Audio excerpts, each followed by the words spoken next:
रोहित अस्पताल के बिस्तर पर लेटा था। उसके चेहरे पर चोट के निशान थे और आंखों में आंसू भरे थे। उसे सबसे ज्यादा दर्द चोटों का नहीं, बल्कि उस इंसान के धोखे का था जिसे वह अपनी दुनिया मानता था। यही उसकी आखिरी मुलाकात की सबसे दर्दनाक याद बन गई। चलो देखे कैसे है। रोहित और शालिनी दोनों बहुत अच्छे दोस्त थे। रोहित एक गरीब परिवार से था। उसके पिता की एक छोटी साइकिल रिपेयर की दुकान थी, जबकि शालिनी बहुत अमीर घर से थी।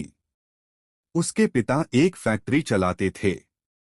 रोहित पढ़ने में बहुत तेज था।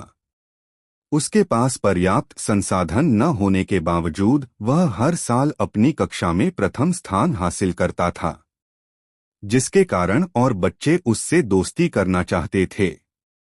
लेकिन वह सिर्फ शालिनी से ही बात करता था, क्योंकि शालिनी उसे हमेशा अच्छी अच्छी प्रेरणादायक बातें बताती थी, जिससे उसे मोटिवेशन मिलता था। शालिनी और रोहित की दोस्ती पूरे क्लास के बच्चों को पता थी। शालिनी रोहित से बहुत सीखती थी। धीरे धीरे वह अपने क्लास में अच्छे अंक प्राप्त करने लगी। इस तरह से दोनों 12वीं कक्षा में पहुंच चुके थे। इस बार दोनों की बोर्ड परीक्षा थी। सभी बच्चे एक दूसरे को प्रतिस्पर्धा की भावना से देख रहे थे, लेकिन शालिनी और रोहित मिलजुल कर पढ़ाई कर रहे थे। दोनों इस परीक्षा में अच्छे अंक प्राप्त करना चाहते थे। परीक्षा के एक सप्ताह पहले बीमारी के कारण रोहित की मां की मृत्यु हो गई, जिसके कारण रोहित टूट चुका था। मां की मृत्यु के बाद रोहित कई दिनों तक स्कूल नहीं गया। उसकी किताबें मेज पर खुली रहतीं, लेकिन वह पढ़ नहीं पाता था। हर कोने में उसे अपनी मां की याद आती थी। उसे समझ नहीं आ रहा था कि उसके साथ क्या हो रहा है। अब उसके सामने घोर अंधेरा दिखाई दे रहा था। उसने इस बार बोर्ड परीक्षा छोड़ने का मन बना लिया था।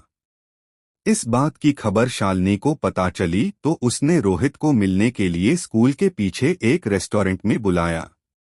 शालिनी ने कहा, तुम परीक्षा क्यों छोड़ना चाहते हो? रोहित कुछ बोल नहीं रहा था। शालिनी ने दोबारा से फिर पूछा।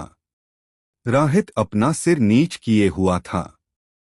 शालिनी ने उसका सिर ऊपर उठाते हुए कहा, मैं समझ सकती हूँ कि तुम्हारी माँ तुम्हें इस दुनिया में अकेला छोड़कर चली गई, लेकिन होने को कौन टाल सकता है?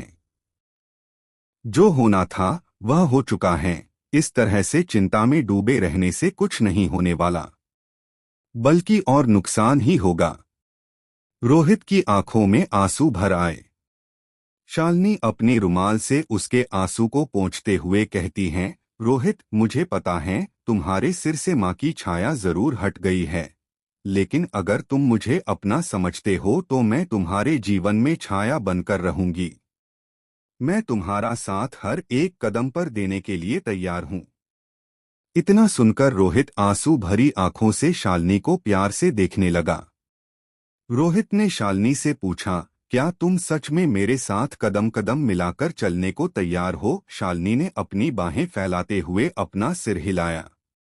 शालिनी रोहित को अपने गले से लगा ली। रोहित को मानो एक नई दुनिया मिल गई हो। शालिनी ने कहा, अब मुझे तुम्हारे आंखों आंसू नहीं दिखना चाहिए। रोहित ने मुस्कुराते हुए सिर हिलाया। शालिनी रोहित को समझाते हुए कहा, अब हमारा लक्ष्य हमारी परीक्षा है, जिसमें तुम्हें हर साल की तरह इस साल भी प्रथम स्थान प्राप्त करना होगा। रोहित ने कहा, जरूर प्राप्त करेंगे। उस दिन से दोनों फिर से परीक्षा की तैयारी में जुट गए।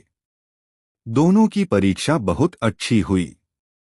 जब परीक्षा का परिणाम घोषित हुआ, रोहित अपने जिले का टॉपर बना, जबकि शालिनी ने अपनी कक्षा में दूसरा स्थान हासिल किया। अब दोनों कॉलेज में दाखिला के लिए प्रवेश परीक्षा दिए। रोहित का दाखिला उसके जिले के गवर्नमेंट कॉलेज में हो गया, जबकि शालिनी का नंबर कम होने के कारण उसे दाखिला नहीं मिल सका। अब दोनों के सामने बड़ी समस्या थी। रोहित ने कहा, मैं इस कॉलेज में दाखिला नहीं लूंगा। चलो किसी दूसरे कॉलेज में दोनों एक साथ दाखिला लेंगे। लेकिन शालिनी ने कहा, रोहित तुम कैसी बातें कर रहे हो? इस कॉलेज में दाखिले के लिए लोग परेशान रहते हैं। और तुम कह रहे हो मैं इस कॉलेज में दाखिला नहीं लूंगा। इस कॉलेज में हम दोनों साथ में नहीं पढ़ सकते हैं तो कोई बात नहीं, मैं किसी प्राइवेट कॉलेज में दाखिला ले लूंगी। हम दोनों बीच बीच में मिलते रहेंगे।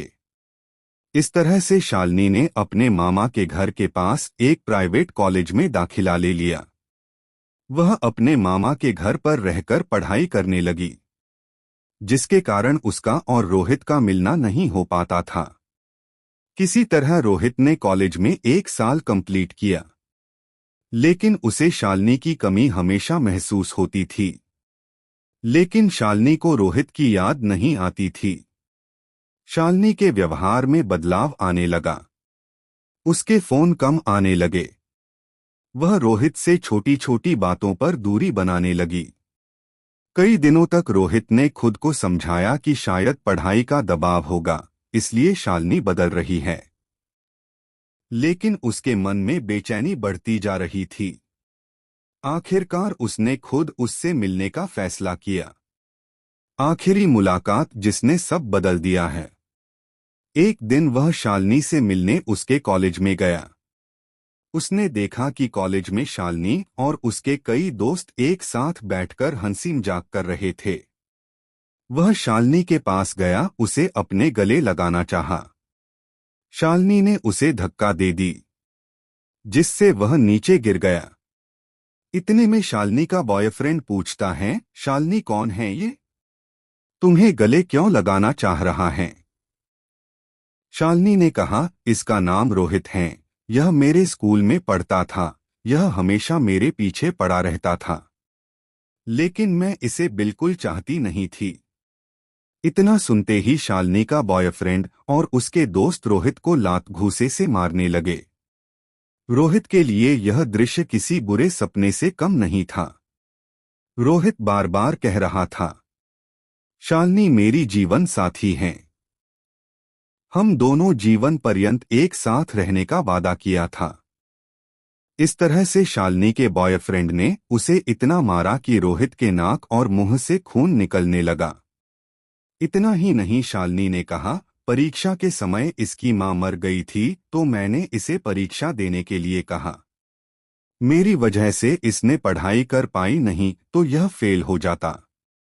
उसकी बातों को सुनकर रोहित रोते हुए कहा, शालिनी ऐसा मत बोलो, यह सब झूठ हैं।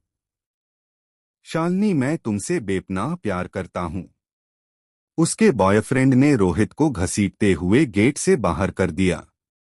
रोहित मासूमियत भरी आंखों से शालिनी को देख रहा था। शालिनी उसके पास आई और बोली, गेट लॉस्ट फ्रॉम हियर। जमीन में लेटा हुआ रोहित उसकी बातों को सुनकर मायूस हो गया। वह उठना चाह रहा था, लेकिन उठ नहीं पा रहा था, क्योंकि शालिनी के बॉयफ्रेंड ने उसे बहुत बुरी तरह मार दिया था। वह घायल हो चुका था। रोहित सोच भी नहीं सकता था कि जिस लड़की ने कभी उसके आंसू पोंछे थे, वही आज सबके सामने उसकी बेइज्जती करेगी। उसके लिए यह दर्द किसी चोट से कहीं ज्यादा गहरा था। उसे किसी ने जिले के सरकारी अस्पताल में भर्ती करवा दिया। उस दिन अस्पताल की सफेद दीवारों के बीच रोहित ने तय किया कि अब वह अपने आंसुओं को कमजोरी नहीं बनने देगा। लेकिन शालिनी की वह आखिरी मुलाकात उसके दिल में हमेशा दर्द बनकर रह गई। सीखा, जीवन में हर मुस्कुराता चेहरा सच्चा साथ नहीं देता, इसलिए भरोसा सोच समझकर करना चाहिए।